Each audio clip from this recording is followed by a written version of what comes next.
Hey, we are live, and we know it this time, in case you missed our show on the Comic Core channel just a few moments ago. The greatest comic show ever.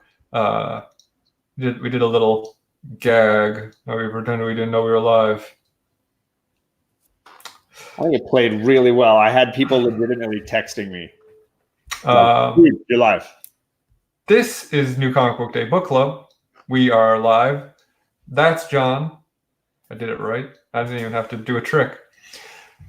Oh, and look what we're talking about. We're talking about this little bird right here. Finally. Gray Matter Hulk is ready to go. And Luis Ramirez is here. Comics for Thomas, huge fan of the comic, as he should be. Reggie Collects is in the chat, wondering why you still have the mustache, John. It's got a good week's worth of comedy in it. I'll tell you right now. The laughs I'm getting alone are worth it. I'm just telling you right now. And there's nothing like your face for a source of laughter. It's been that way my whole life, brother. Yeah, same. Not everyone is as handsome as Reggie Collects. Can't get enough in the chat. It says, $, what's up, $? And Perry Comics is lurking, as usual. So let me preface something. You might think, oh, White Royal, you really like this book, so you're going to not be critical and mean this week. Well, I'm going to be critical and mean for a different reason, but we'll get to that. I just want to say up front, get ready, because I'm about to go in hard. John? Yeah, I mean, I think there's always going to be things you can be critical about with any book, even something you really love. Oh, I'm not critical of this. I'm critical about everything else compared to this. Life. Gotcha. Yeah. But don't worry. I'll get to that. Kind of stepped on my point there. Well, you were making the point I was not making. See, now, I just realized something. These back-to-back shows where these are much different kind of attitudes. So we have to change our mental. We have to change the mental of like, hey, we're all jerks, to like, hey, this is book club where we're trying to be nice and talk about books. Yeah, we're just like the regular jerks where like I tease you, but I'm not mean. No, that hurt my feelings. I'm not wearing the shirt. Go ahead. I'm changing shirts. Well, John, you couldn't have waxed your mustache between shows. No, I did not have the time for that. But I changed shirts. So yeah, I bought this today. I have several sets of the comic itself. I think I want to say I have 2 full sets plus a few extra of issue 1 and that amazing, I think it was the second print cover that I still have to ship to you because I have one for you. This one right here. Oh yeah. It's just I did get one. So if you need it for your collection, I got double. I got 2 now. No, if you have 2. Apparently, I believe it was. Let me double check to make sure I'm not giving credit to the wrong person. Someone commented on my photo from Instagram that there is a 4th print of issue 1. Of issue 1. Gray Matter Hulk, which I thought it was. Gray Matter Hulk said there's a 4th print of issue 1, which I was not aware of. So I have to track that down. Did he show you a picture of the cover? Because like they got a cover gallery in here. Yeah, my LCS also did not have a copy of that hardcover, so I'm waiting on them to order one for me. So Little Bird. Hey, Little Bird. I hear she's the land. She is. She's the bomb and the land. So let me get this out of the way. I hear a lot of people, their biggest complaint about this book is that it's confusing. Would you say you've heard that?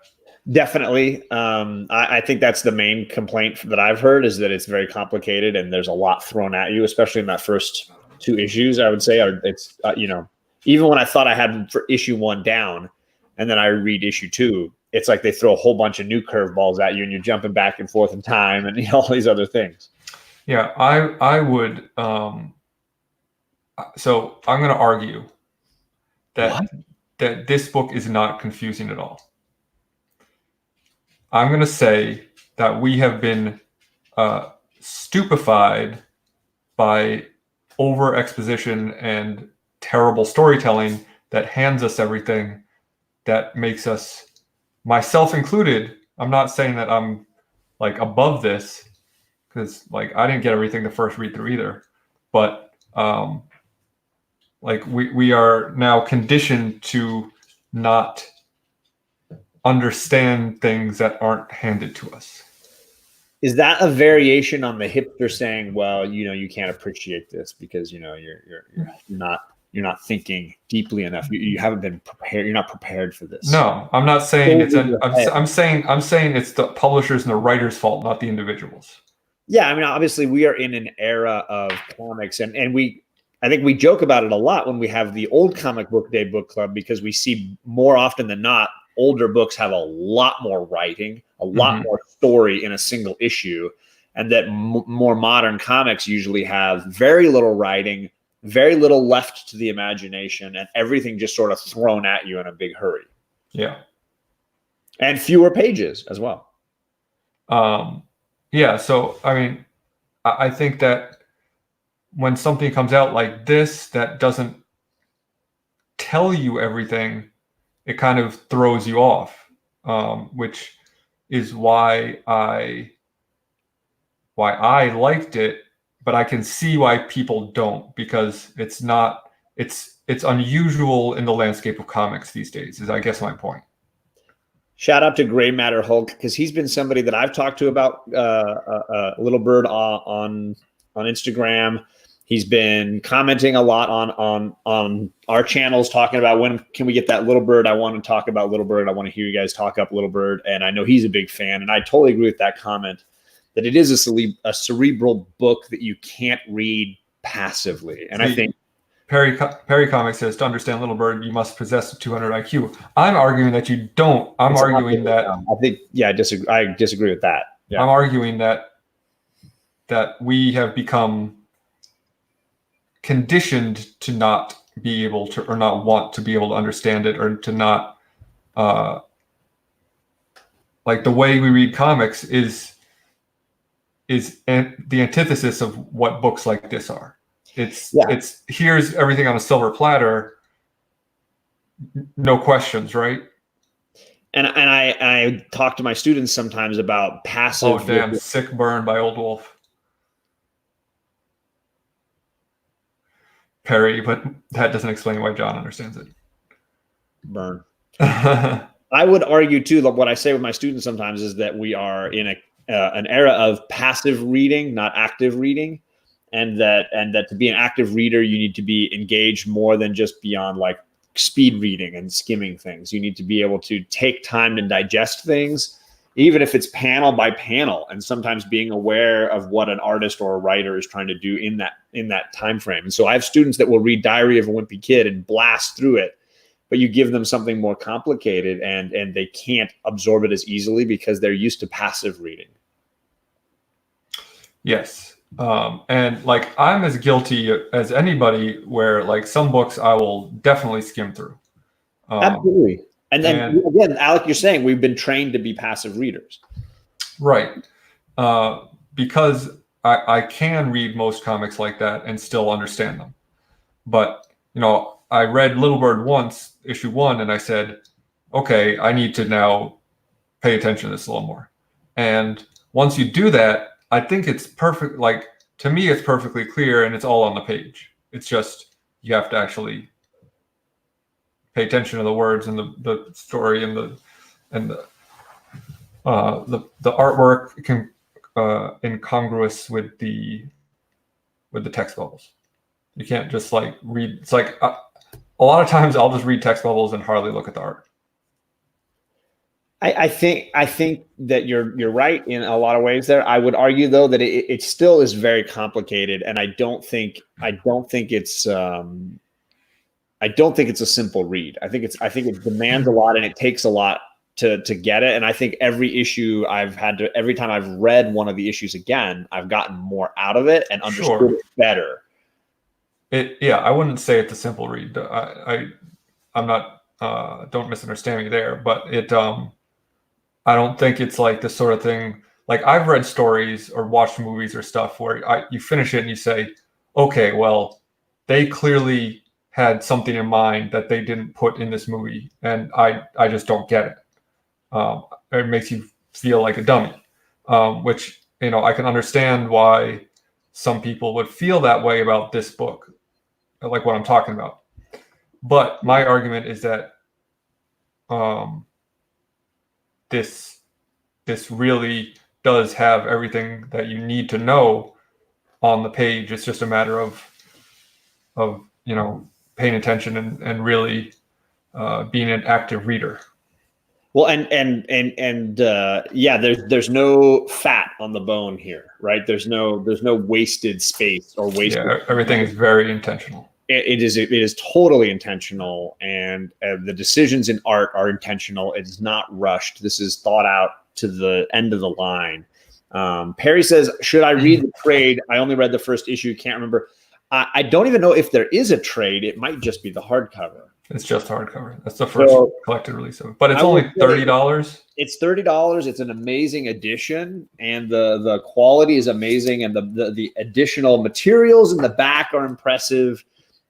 So if you have that in your budget, or your LCS does what mine or Alex does, which is if you have a pull list, you get a discount on your trades and things.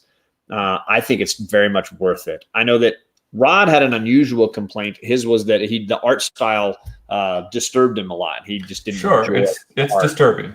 Yeah, and it is not. I think the art is gorgeous. It's excellent. The storytelling in it is incredible. The detail in it is wild, but it is hyper stylized. It's very unusual, so I can understand that it's like definitely would throw some people off. But hyper violent, super gory. So I get this book's not for everyone. I'm not saying that this is across the board. Everyone should love this book. Going back to something you said about it being very well considered and everything. You would think, oh, it's only 5 issues, so that's easy for them to do. But how many miniseries have you read where it's not that case? Yeah, most, I would say. They clearly wrote and rewrote and considered and reconsidered this whole thing multiple times before they said, okay, let's put actual pen to paper and make this thing. And even if you look at the covers 1 through 5, the blood rises at the top. Yeah. So like issue 1 is just kind of on her feet, and then by issue 5 it's the whole.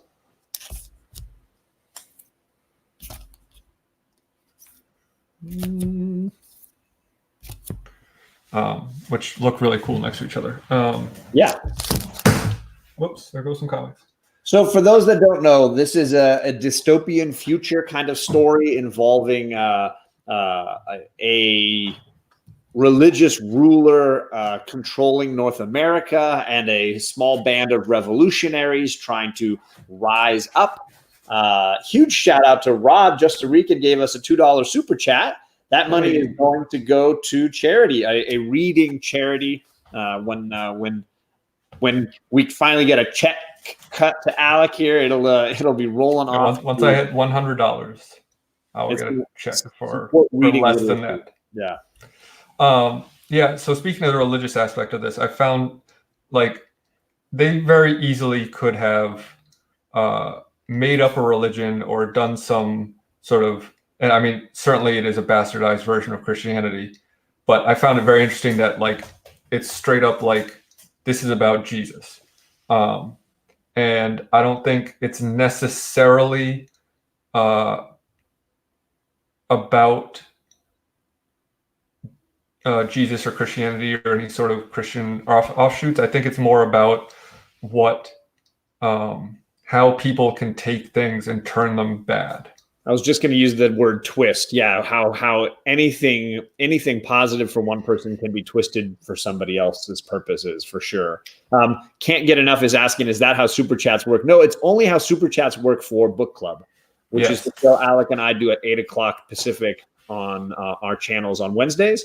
And if there's a super chat during either of our shows, although I'm not going to probably ever monetize my channel, but if there's a super chat, that's where that money goes. Alec and I. Yeah, that's when we started book club about a year ago, when we both had, I don't know, 100 subs or something. We said, "Hey, can you imagine if we ever hit 1,000 subs? That'd be wild. And if we do, we should monetize our channel and use the money for literacy campaigns, because that would be a cool thing to do."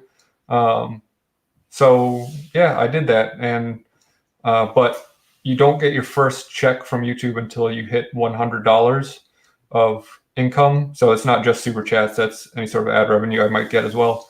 But once I get that, I am trying to track. Well, I can look back in my history about where I earn my money and take any super chats from book club and apply them to charities. I will say, while we're on this subject, Google does take a hefty percentage of any super chat. So while we do appreciate the generosity of super chats here on New Comic Book Day Book Club, if you are interested in donating to charities, donate directly, because they will get more of your money.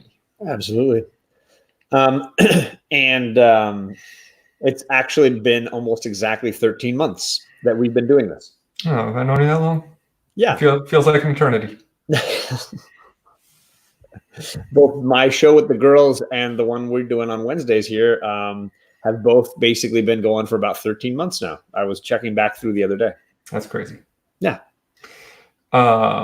Anyway, back to Lulbird. Would you like to continue with your recap of the plot? Yeah, I mean, it's this sort of dystopian future where it's almost like nuclear winter. It seems like there's a lot of snowy kind of like ash in the wilderness, and this religious zealot sort of leader at the front of everything and trying to sort of squash the revolutionaries. Yeah, there's a new Vatican City that's in America.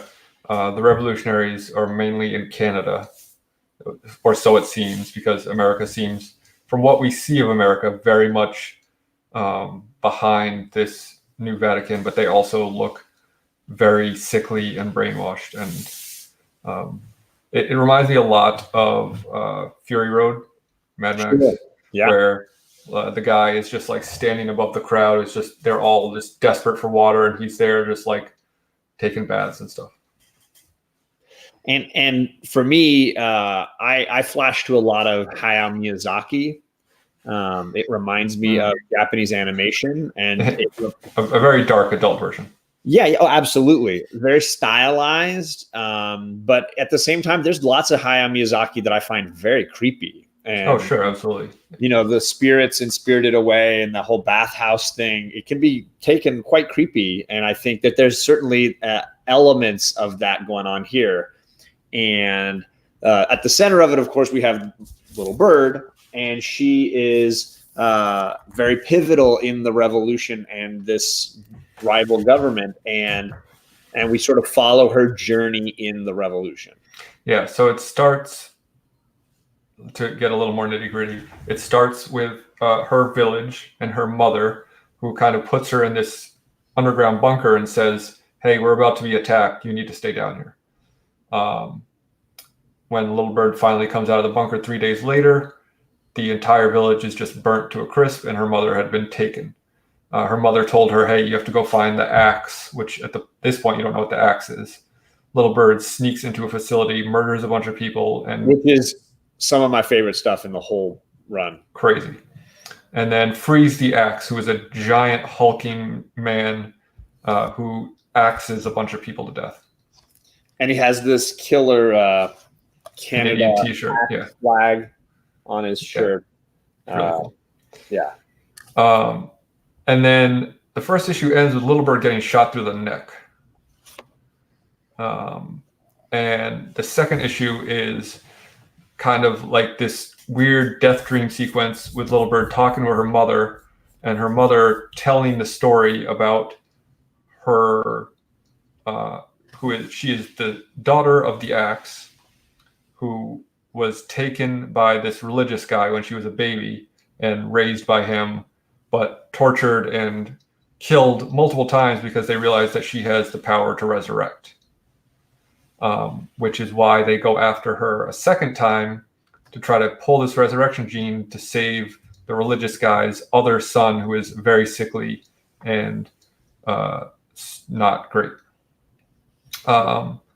So Little Bird, surprise, surprise, has inherited this resurrection gene, and after she's done hearing the story from her mother, pulls herself out of the dirt to once again rise because Little Bird is the land.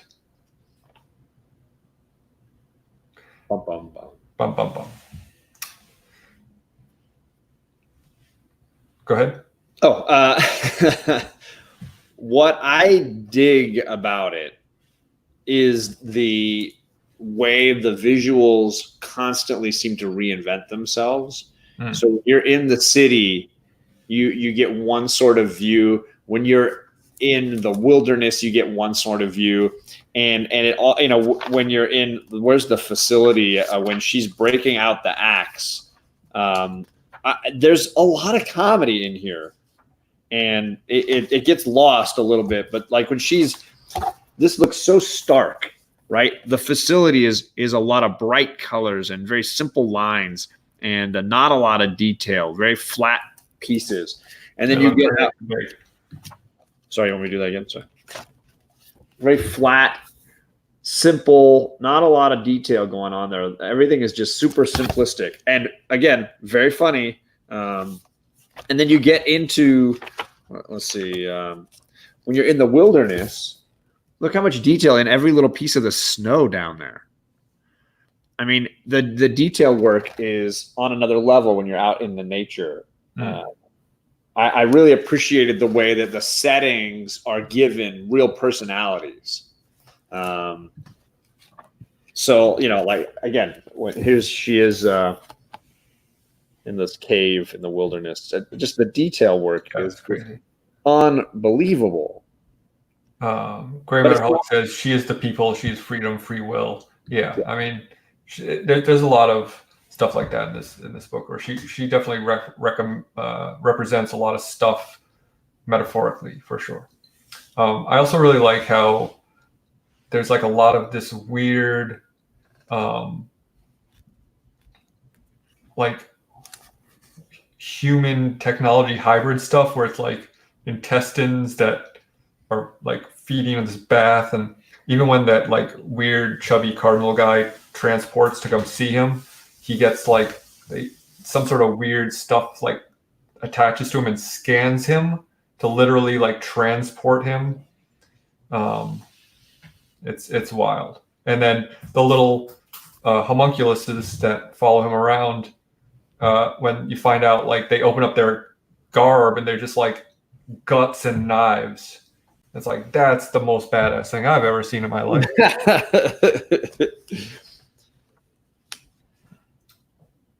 So long story short, Little Bird saves the day, and they are unable to. They kill the kid and everything, right? And everything is happily ever after. Well, I mean, depend on whose happily ever after it is, but yeah, I mean, the protagonist of the story prevails.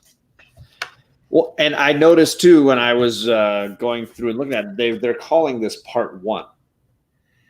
I don't know if you know that. Oh, really? It's labeled on the side, "The Fight for Elder's Hope, Book 1." Well, that's exciting. So something just to be aware. I didn't know that was anything they were even thinking about. I was going to mention too this sequence towards the end with the crosses, where they're making crosses of people on crosses. Yeah. That's crazy.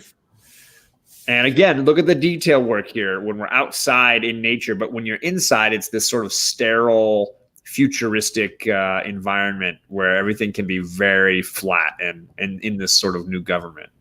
But this is messed up. Yeah, I don't. There's not like much question here about like who the bad guys are. No, not at all. Whether or not you agree with what Little Bird is doing, the Vatican City ruling class are bad in this. And I think there's a lot of like great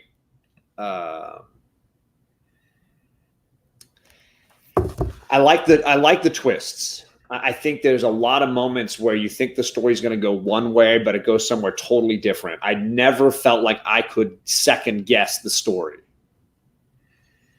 You mean you couldn't predict the story?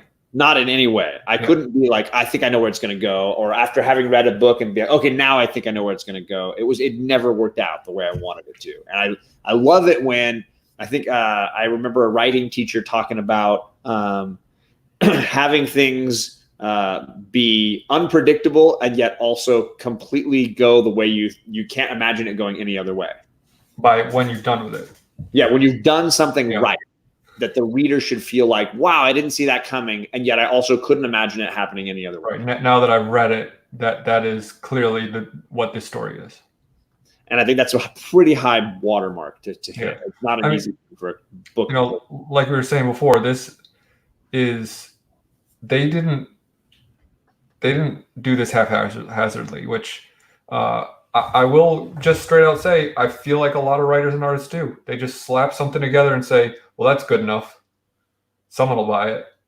And I feel like whether you like this or not, the creators of this book really put the effort in to try to make something that was thoughtful and great.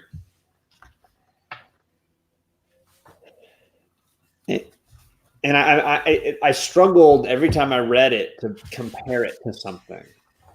And I feel like every time I tried, it came up super short. You know, I mentioned Hayao Miyazaki. I felt like for me, I came back to Dickens, one of the writers I really loved when I was first getting into books, like in like literature wise. What's a book?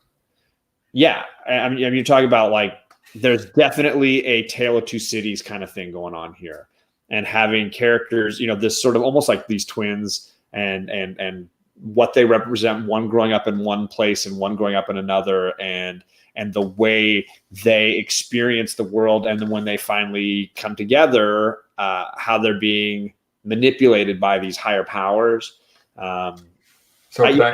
There's so much. I mean, again, you could look at Copperfield. You could look at lots of great Dickens. I feel like there's so. This is what Dickens did, right? He invented that, right?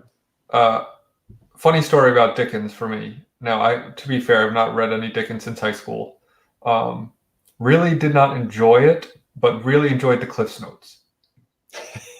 So, like, but you know, the thing about Dickens is that he wrote oftentimes for serials and newspapers, so he got paid by the word. He got paid by the word. I was going to say it is just dense, but like the plot is there and it's interesting. But I feel like there's a lot of like clearly extra stuff because he was getting paid that way. Yeah, I mean, and his work is obviously iconic because of, you know, the quality of his story. I totally understand what you're saying, that his stuff is just dense. And I reread Christmas Carol every year at Christmas time because it is such a great read.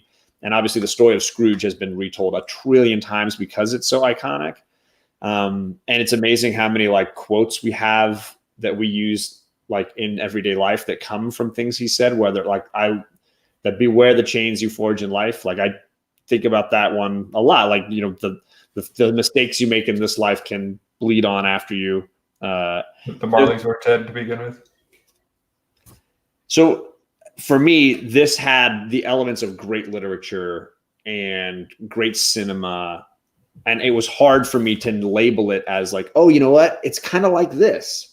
Because every time I tried, it would come up way short. Even like you're saying, the Mad Max dystopian future stuff. Yeah, that's just like that moment reminded me of it. But like the story does not. No, but the idea of the power struggle in a future where people have a lot of haves and have-nots. Yeah, but I mean that's kind of like the backbone of all dystopian future stories, right? Absolutely.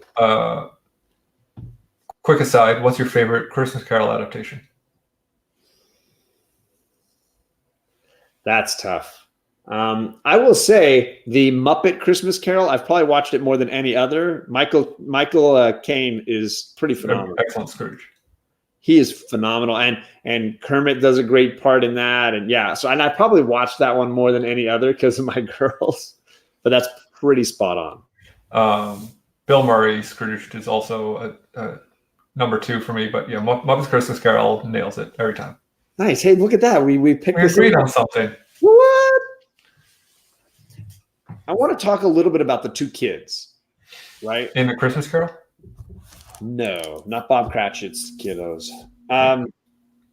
In Little Bird, we have Little Bird, and like you were saying, the evil religious zealot emperor, he has his son. I feel like the 2 kids are, I go back. I love Tale of Two Cities, but this feels very much like the 2 halves of the story. Sure, absolutely, and they have that conversation towards the end where. Like in a different world, they could have worked together, you think? Totally. But because of the way things are, there's not that possibility.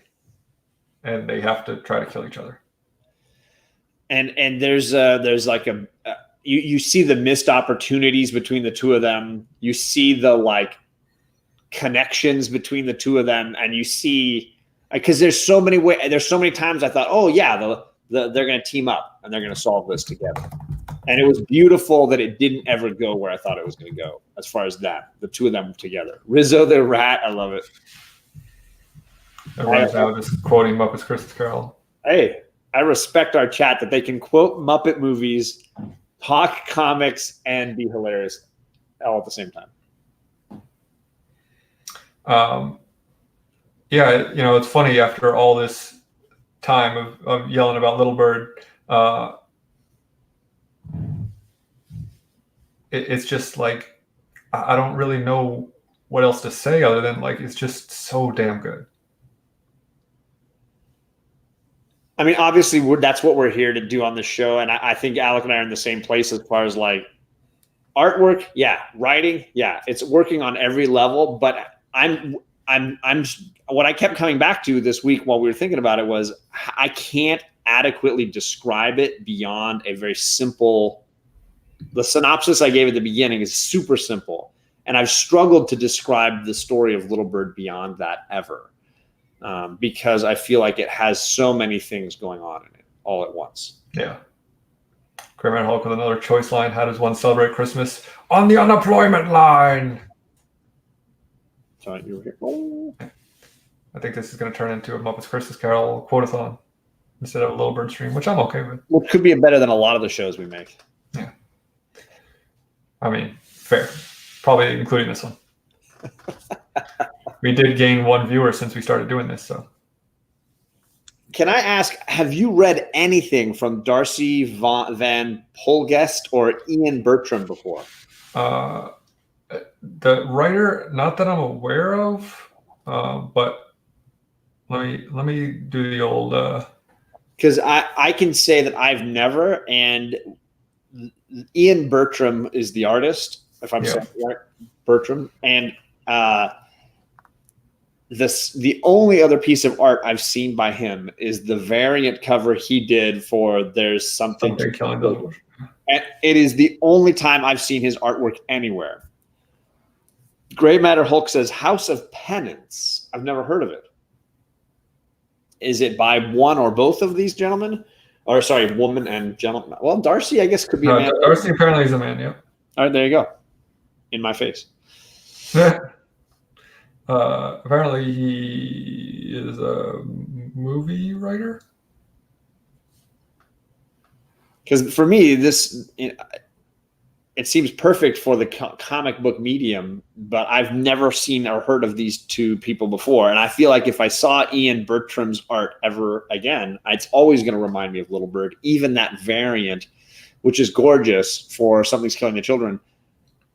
I saw it and I knew exactly who the artist was because it was, this is so distinctive. Yeah, for sure. Yeah, from what I can see, this is the only comic that Darcy has written, which is probably why we are unfamiliar with his other work.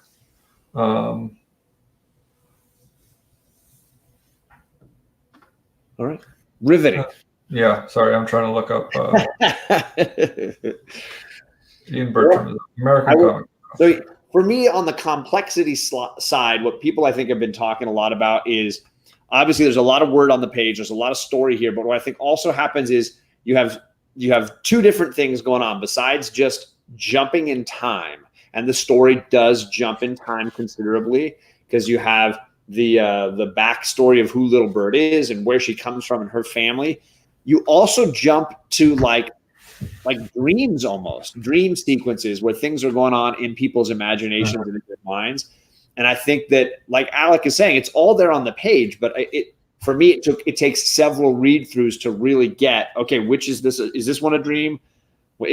At first I see her crawling out of the ground and I'm like, in the second issue, and I was like, I don't remember her ever being buried. So that like, when did that happen? So I couldn't tell what was a dream and what wasn't. And it took a few reads to really pinpoint all of that. Right. But first of all, Drew Manchu, thank you for having so much faith in my taste that you're willing to read it just because I won't shut the hell up about it. I won't shut the hell up about Jubilee, but you know. And House of Penance was written by Peter Tomasi, so it's probably a pretty good little storyline there. And that was Ian Bertram, yeah. Nice. So I have to track that one down.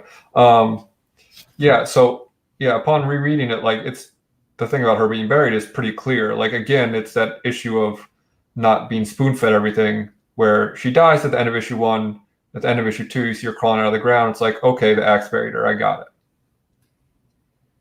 But yeah, upon first read through, you're like, wait a minute, because you don't actually see her die. She's still technically alive at the end of issue 1. Yeah, and for me, there are bits where her mom is talking to her, and they were like, okay, is that in her mind? Is that in a dream? Is that real? And then there are bits that are like cutting to the past, and she's learning, where her mother gave birth to her, and how her mother went on the run, and because it's jumping, it's definitely demanding a lot of you. But I also feel like it rewards that level of focus. Yes, right. Yeah, if I think that's a really good way to put it, because if you read this on a tertiary level, you probably will get it, but if you really take the time to pay attention to it and to give in to the storyline, it does reward you with something much greater than that. Which, I think good TV, good movies, any good story should do that. But again, like you're saying, we kind of get trained to be passive audience members, Yeah, I'm not just blaming comic books, movies and TV are the same way. Something that we talked about, I mentioned The Witch, which is a very polarizing horror movie. I think it's amazing. Some other people not so into it because maybe they didn't pay enough attention to it. But I mean, that's a movie. Movies like that don't get made very often because it doesn't have a scary doll in it. Yeah, it has a laughable goat. Laughable or terrifying? I legitimately laughed when he got the dad the first time I saw it. Yeah. I was like, okay, am I supposed to be? Is that supposed to be scary? Like, it was pretty funny. I love cheesy horror movies too. I'm not saying that those shouldn't be made or that they're bad or anything, but everything has its place, right? Well, not everything. Some. I don't want to quantify it. Yeah, everything has its place. I can enjoy, something very kitschy, and I can enjoy something slapstick. I can enjoy a drama. If I'm in the right state of mind, I can enjoy a lot of different things. Comics for comics, yeah. Another vote for The Witch. Yeah, I'm just not a big fan. I didn't find it particularly scary, except for that sequence where the witch is working with the pestle and mortar. That was the only bit that gave me some chills. Everything else was like, all right, something's going on. It's a slow burn. Absolutely. But the comment that I was making with Perry when we were talking about TV shows was the drawback of streaming and sort of binge watching is it makes you passive. You don't take the time to discuss it and think it over the way we used to, when it was like I watched it live on a Thursday night, and then Friday I was talking with my friends and I was thinking about it all week, and then the next episode came around and we were like now invested in what's going to happen next, right? Whereas binge watching is I just roll right through it. I don't remember any particular one episode at all. You don't even have to tell it to play the next one. Right? It just blurs together. So I think that that's promoting that passive viewership, you know? Yeah. Take a break between episodes of a TV show. Especially something you're really loving. And I think my wife and I try to do that, where we watch one and like save. Okay, we only got 5 left. We got to save them. Like treat. Who's binging? Everybody binges, Chris Barrett. What are you talking about? And there's TJ backing you up again. Yeah, TJ knows what's up. The Witch was amazing. Reminder, there are a handful of Dragonheart boxes left if you want to support the Midwest comic family who went through some very challenging medical issues with their daughter. And they're basically selling these awesome mystery boxes by TJ the Slab Dragon. And you can buy one of those, and all the money goes to that family except for the little bit for shipping. Everything goes to the family. They're $40. And if you watched any of the Comic Core videos this week, they've got the little info in the description there. I want to say there's just a handful left. They went going pretty quick. I bought the first one. Yes, you did. So that's Little Bird, I guess, right? Yeah, I mean, the reason we, I think, held off on doing this show for so long was partly we were waiting for this hardcover, but I think also because it defies discussion. And you end up talking around the story a little bit because it is complicated and there's so much going on, and you can't simply cut it to one sentence. Yeah, I mean, we could sit here and really dissect the story and talk about like what everything is about, what everything means, but that's like really not what we do on this show. Like I'll be happy to make a separate video about that if someone wants me to explain it to them. Jack Yo with the Green White Whale and Geraldo. That's a good one. That's hilarious. Jack Yo, well played. Tweety is a little bird, but Tweety is not the land. I think it's a widow bird. Widow bird. This little bird is the land. So where is it? Mine's over there. So yeah, that's Little Bird. That is the Little Bird. I think the one downside to this is, I don't want to say traditionally because we've only been doing this a year, but we're probably going to do a year-end review of like all of our favorite stuff. I bet you can guess what my favorite book of the year is going to be. Maybe I'll throw a curveball and won't pick a Little Bird. Yeah, really mess with us. I feel like so sad that a great book is in that inferior case. Which case? He's talking about my CBCS case. Oh yeah, sorry, yeah. I got 2 new slabs, TJ. I don't know if you saw those on the Comic Core tonight. My Bear Island special, 296s. I have plenty of other Little Birds besides this one. Yeah, I have one that I'm thinking about sending in my next submissions. We'll see. And like, I'm pretty sure I could get a CGC copy of this on eBay for like $30. Ooh. I've only liked one book. Not entirely true. I liked maybe 5. Out of the ones we've read on the show. Yeah.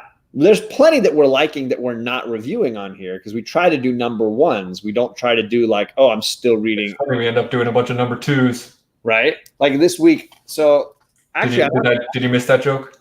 I did. Number 2. I heard you. Yeah. That's about calling them poop. I get you. I get it. Hey, I'm called a John. So nice to meet you, John. My name's Alec. I messed that joke up. You tried. So I picked up 1, 2, 3, 4, I think 6 books today, and none of them were a number 1. Oh, sorry. One of them was a number 1. I forgot about my the question, the Black Label. But I bought a different Black Label title this week. Not a lot of people want to do shows on issue number 2s. So there's a Marauders or an Excalibur or what is it? I'm on issue 4 of Once and Future, or Something's Killing the Children 3. I mean, a final issue, Absolute Carnage, maybe, but so it tends to be this show tends to be issue number 1s, and you roll the big dice in those games. Yeah, the big dice. As we've seen, a lot of them I have classified as straight up dumpster fires. But I mean, that also speaks to like the level of quality of comics these days, where like how often do we pick a random number 1 and it turns out to be an utter turd? Whereas like, you know, it's not like I'm reading a bunch of number 1s each week that I think are better. TJ's got a question. Number 2 does have.